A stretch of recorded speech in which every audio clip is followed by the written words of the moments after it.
एक ऐसा क्राइम जो हमारी सेफ्टी के बारे में सोची गई हर बात पर एक सवालिया निशान लगा देता है। सोचिए, एक नहीं, दो नहीं, चार चार लेयर की सिक्योरिटी, और वो भी किसी को नहीं बचा पाती।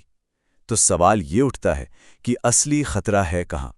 चलिए, इस केस की गहराइयों में चलते हैं और इस हैरान कर देने वाली कहानी को परत दर परत समझते हैं। ये लाइनें सिर्फ एक अखबार की हेडलाइन नहीं है, नहीं, ये एक कड़वी हकीकत है। एक ऐसी सच्चाई जिसने हमारी सेफ्टी को लेकर सारे यकीन, सारी धारणाओं को जड़ से हिला दिया। और यही वो सवाल था जो सिर्फ पुलिस को ही नहीं बल्कि पूरे देश को परेशान कर रहा था। मतलब एक घर जो किसी किले जैसा हो, वहां बिना कोई ताला तोड़े, बिना कोई दरवाजा तोड़े कोई अंदर आ कैसे सकता है? यही इस केस की सबसे बड़ी मिस्ट्री थी। तो जैसे जैसे इन्वेस्टिगेशन आगे बढ़ी ना, एक बात बिल्कुल साफ होने लगी कि जो खतरा था वो बाहर की चारदीवारी से नहीं आया था, बल्कि खतरा तो किसी ऐसे से था जिसे उस घर की दीवारों के अंदर की हर बात पता थी। और शक की सुई किसी अनजान पर नहीं, बल्कि सीधे जाकर रुकी राहुल मीणा पर। एक 19 साल का लड़का, एक ऐसा चेहरा जो उस परिवार के लिए अनजान नहीं था, बल्कि कभी उसी घर का हिस्सा हुआ करता था। अब यहां देखिए, जो आरोपी का प्रोफाइल है ना, वो अपने आप में ही पूरी कहानी बता देता है। पहली बात, वो परिवार के लिए काम कर चुका था, मतलब घर की पूरी जानकारी थी। दूसरी बात, उसे जुए की लत थी, पैसों की तंगी थी, मतलब एक मोटिव था। और तीसरी और सबसे चौंकाने वाली बात, वो इस वारदात से कुछ घंटे पहले ही राजस्थान में एक और क्राइम करके भागा था। तो मोटिव और मौका दोनों क्रिस्टल क्लियर थे। तो चलिए अब उस सुबह के घटनाक्रम पर एक नज़र डालते हैं। एक एक मिनट का हिसाब देखते हैं कि आखिर ये सब हुआ कैसे, क्योंकि हर एक मिनट इस कहानी में एक नया और ज़्यादा डरावना मोड़ लेकर आता है। जरा इन टाइम्स पर गौर कीजिए। सुबह 6:28 पर एंट्री और 8 बजे तक सब कुछ खत्म। देखिए सब कुछ कितनी प्लानिंग से किया गया।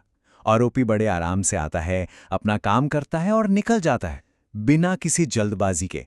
उसे ये अच्छी तरह पता था कि विक्टिम घर में अकेली होगी, क्योंकि उसके पेरेंट्स उस वक्त जिम जाते थे। ये कोई अचानक हुआ क्राइम नहीं था, ये एक बहुत ही सोची समझी, एक कैलकुलेटेड साजिश थी। और ये हमें क्या दिखाता है?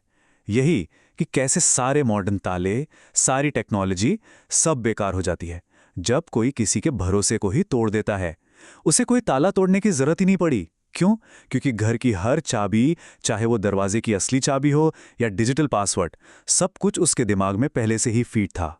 घर के अंदर उसने जो किया वो तो भयानक था ही, लेकिन उसके बाद उसका अगला कदम और भी ज्यादा परेशान करने वाला था। उसने विक्टिम के फिंगरप्रिंट का इस्तेमाल करके एक बायोमेट्रिक सेफ को खोलने की कोशिश की। ये दिखाता है कि वो पैसों के लिए कितना डेस्परेट था। खैर, वो इसमें कामयाब नहीं हो पाया। कहते हैं ना कि कातिल कितना भी शातिर क्यों ना हो, कोई ना कोई सुराग, कोई ना कोई गलती जरूर कर बैठता है। और राहुल मीणा ने भी वही किया। उसने एक ऐसी चूक कर दी जिसने दिल्ली पुलिस को सीधा उस तक पहुंचने का रास्ता दिखा दिया। अब जरा इस नंबर पर गौर कीजिए, 15। इस केस की सीरियसनेस का अंदाजा इसी बात से लगा सकते हैं कि दिल्ली पुलिस ने मामला सामने आते ही कुछ ही घंटों के अंदर 15 अलग अलग टीम्स बना दी। हर टीम का बस एक ही टारगेट था, किसी भी हालत में कातिल को जल्द से जल्द पकड़ना। पुलिस के लिए सुराग जोड़ना ज्यादा मुश्किल नहीं था। पहली बात, घर में कोई फोर्स्ड एंट्री नहीं थी, जिसका सीधा मतलब था कि कातिल कोई अपना ही है, कोई जानने वाला। और फिर उसने की सबसे बड़ी गलती, वो अपने खून से सने कपड़े और जूते वहीं क्राइम सीन पर छोड़ गया। इसके बाद तो बस सीसीटीवी फुटेज को फॉलो करना था, जिसने पुलिस को सीधा उस होटल तक पहुंचा दिया जहां वो छिपा हुआ था। और बस इसी तरह एक तेज तर्रार और बहुत ही एफिशिएंट इन्वेस्टिगेशन के दम पर क्राइम होने के 24 घंटे के अंदर अंदर ही आरोपी पुलिस की गिरफ्त में था। तो ये केस सिर्फ एक मर्डर की कहानी बनकर नहीं रह जाता। नहीं, ये हम सबको सेफ्टी या सुरक्षा के असली मतलब के बारे में दोबारा सोचने पर मजबूर करता है। जरा इस स्क्रीन को देखिए। एक तरफ है वो सब कुछ जो हमें सेफ होने का एहसास दिलाता है, gated colony, multi layer security, biometric तिजोरी, मतलब पूरी तरह से सेफ। और दूसरी तरफ है इस केस की असलियत, इनसाइडर नॉलेज, तोड़ा हुआ भरोसा और एक जाना पहचाना चेहरा। ये केस हमें यही सिखाता है कि असली ताला लोहे का नहीं, भरोसे का होता है। और जब वो टूटता है तो कोई दीवार, कोई टेक्नोलॉजी काम नहीं आती। तो आखिर में ये सवाल सिर्फ इस केस का नहीं रह जाता, बल्कि हम सबका बन जाता है।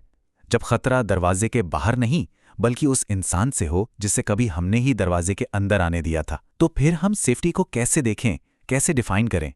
ये केस यही सिखाता है कि सबसे बड़ी सिक्योरिटी टेक्नोलॉजी या तालों में नहीं, बल्कि हमारी अपनी समझ, हमारी परख और हमारी सावधानी में है। इस पर सोचने की जरूरत है।